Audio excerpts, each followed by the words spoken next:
Marlène et Jean-Claude te présentent pour 2026 la série qui s'intitule « Voici, il vient ». Merci pour ta fidélité et que l'Éternel continue de t'éclairer tandis que tu découvres la vérité. C'est toujours avec un immense bonheur que nous venons vers toi afin de découvrir toute la vérité. Aujourd'hui, notre thème est « Moi et le Père ». La référence biblique se trouve au livre de l'Évangile selon saint Jean, chapitre 10. Jean, chapitre 10, les versets 25 à 39. Jean, chapitre 10, les versets 25 à 39. Moi et le Père. Avant de l'aborder, prions. Notre Seigneur et notre Dieu, grande est notre joie, car nous progressons dans la connaissance de la vérité. Cet esprit, merci de continuer ton œuvre en nous. Nous t'avons prié au nom de Jésus et pour ta gloire éternelle. Amen. Une question demeure et subsiste. Jésus est-il Dieu? Car certains auteurs de la Bible l'appellent fils de Dieu. Est-ce qu'il est Dieu lui-même? Rappelle-toi, nous avons vu au livre de Ésaïe, chapitre 9, on l'appellera comment? Dieu puissant, Père éternel.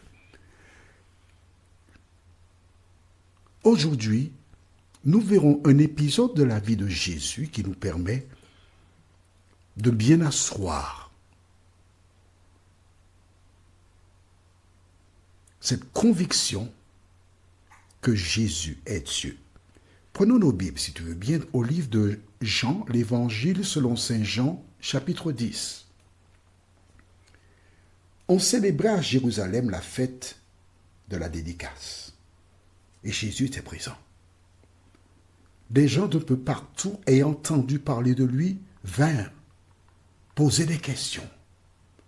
On voudrait connaître ce jeune rabbin qui semble-t-il serait le Messie.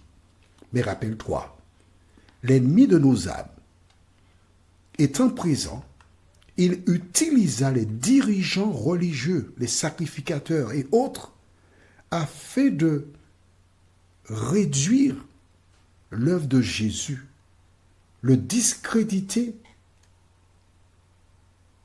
et dire au peuple de ne pas écouter son enseignement.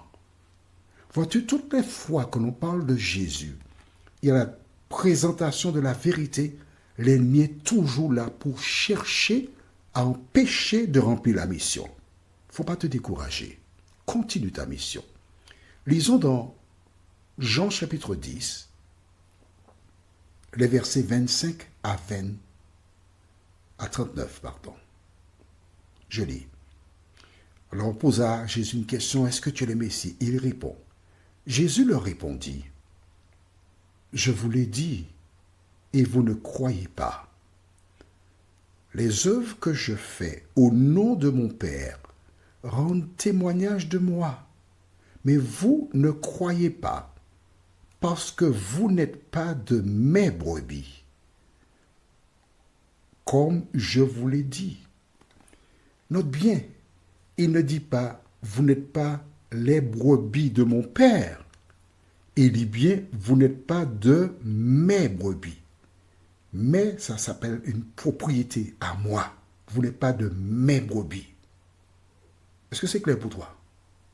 Il va plus loin. Mes brebis entendent ma voix. Je les connais et elles me suivent. Je leur donne la vie éternelle et elles ne périront jamais, et personne ne les ravira de ma main. Mon Père qui me les a donnés est plus grand que tous, et personne ne peut les ravir de la main de mon Père. Moi et le Père, nous sommes un. On s'arrête ici. Moi et le Père, nous sommes un. J'ai eu l'occasion de t'expliquer que ce que nous appelons Dieu était connu. Rappelle-toi, dans Jean 4, verset 24, nous avons vu Dieu est esprit et il faut que ceux qui l'adorent en esprit et en vérité. C'est ce qu'il doit faire. Dieu est esprit. Jésus a pris la forme humaine. Ce n'est pas celui qu'on appelle Dieu qui a imposé de descendre. C'est de commun accord, il accepta de descendre sous forme humaine. Mais quand il a déclaré « Moi et le Père, nous sommes un », que se passe-t-il? Verset 31. Alors les Juifs prirent de nouveau des pierres pour le lapider. De nouveau. C'est-à-dire qu'ils avaient déjà eu une occasion de prendre des pierres. Mais ils n'ont pas été en mesure de le lapider. Mais quand Jésus dit là maintenant, moi et le Père, nous sommes un, il se fait égal de Dieu. Ils ont ramassé des pierres pour le lapider. Jésus leur dit, je vous ai fait voir plusieurs bonnes œuvres venant de mon Père. Pour laquelle me lapidez-vous? Les Juifs lui répondirent, ce n'est point pour une bonne œuvre que nous te lapidons, mais pour un blasphème. Et parce que toi, qui es un homme, tu te fais Dieu. Arrêtons ici un instant. Les Juifs de l'époque ont ramassé les pierres pour lapider Jésus. Pourquoi? Je lis juste la fin de ce verset. Mais pour un blasphème, et parce que toi, qui es un homme, tu te fais Dieu. Toutes les fois qu'une personne se dit être Dieu, on parle d'un humain, c'est un blasphème. Et elle devrait être lapidée. Y a-t-il dans tes pratiques ou dans tes connaissances un individu, femme ou homme, qui se dit être Dieu, un humain? C'est un blasphème. Voilà pourquoi on voulait tuer Jésus. Parce qu'il a dit, moi et le Père, nous sommes un. Alors quand certaines personnes s'octroient le titre de Dieu, elles sont en opposition avec la parole de Dieu. Verset 34, Jésus leur répondit, n'est-il pas écrit dans votre loi, j'ai dit vous êtes des dieux, des minuscules, hein? Si elle a appelé Dieu ceux à qui la parole de Dieu, des majuscules, a été adressée, et si l'écriture ne peut être anéantie, celui que le Père a sanctifié et envoyé dans le monde, vous lui dites, tu blasphèmes. Et cela parce que j'ai dit, je suis le Fils de Dieu. Si je ne fais pas les œuvres de mon Père, ne me croyez pas. Mais si je les fais, quand même, vous ne me croiriez point. Croyez à ces œuvres, afin que vous sachiez et reconnaissiez que le Père est en moi et que je suis dans le Père. Là-dessus, ils cherchèrent encore à le saisir, mais il s'échappa de leurs mains. Jésus lui-même déclara à travers ces versets que nous venons de découvrir qu'il est Dieu. Il n'est pas un homme ordinaire, mais il est venu lui-même après une concertation entre les trois. Pourquoi je dis entre les trois? Rappelle-toi, nous allons relire, d'accord, on fait ça exceptionnellement pour toi, mais oui, parce qu'il faut que tu te rappelles de ce que Jésus a dit. Écris dans ton cahier Jean 14. Tu comprends pourquoi il faut avoir le cahier? Jean 14, et nous lirons à partir du verset 16. Jean 14. Tu as trouvé? À partir du verset 16. Et moi, je prierai le Père, et il vous donnera un autre consolateur, afin qu'il demeure éternellement avec vous, l'Esprit de vérité, que le monde ne peut recevoir, parce qu'il ne le voit point et ne le connaît point.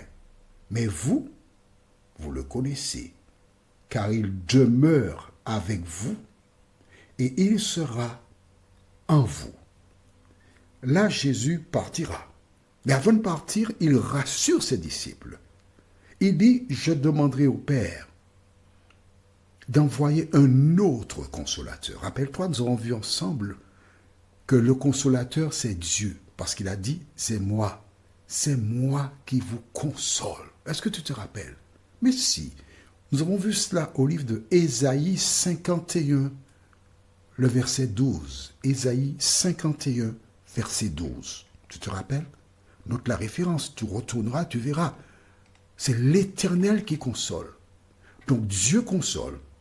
Quand Jésus dit, je demanderai au Père d'envoyer un autre consolateur, cela sous-entend que lui, Jésus, est un consolateur. Donc Dieu, qui partira, mais qu'il demandera au Père d'envoyer un autre consolateur, un autre du même type. Dieu, car c'est lui seul qui nous console. Prions, notre Seigneur et notre Dieu. C'est difficile pour certaines personnes de comprendre le concept, mais la parole est claire. Merci de continuer de nous diriger, de nous conduire dans toute la vérité, nous t'en prions. Au nom de Jésus et pour ta gloire éternelle. Amen. Que l'Éternel continue de te bénir et il me tarde de te retrouver. Nous sommes parvenus au terme de notre réflexion. Si d'aventure tu as une question, il te suffit d'envoyer un message par le biais de WhatsApp au numéro suivant, plus 596 696 88 93 93. Et alors Jean-Claude, moi, je me ferai un réel plaisir de répondre à ta question.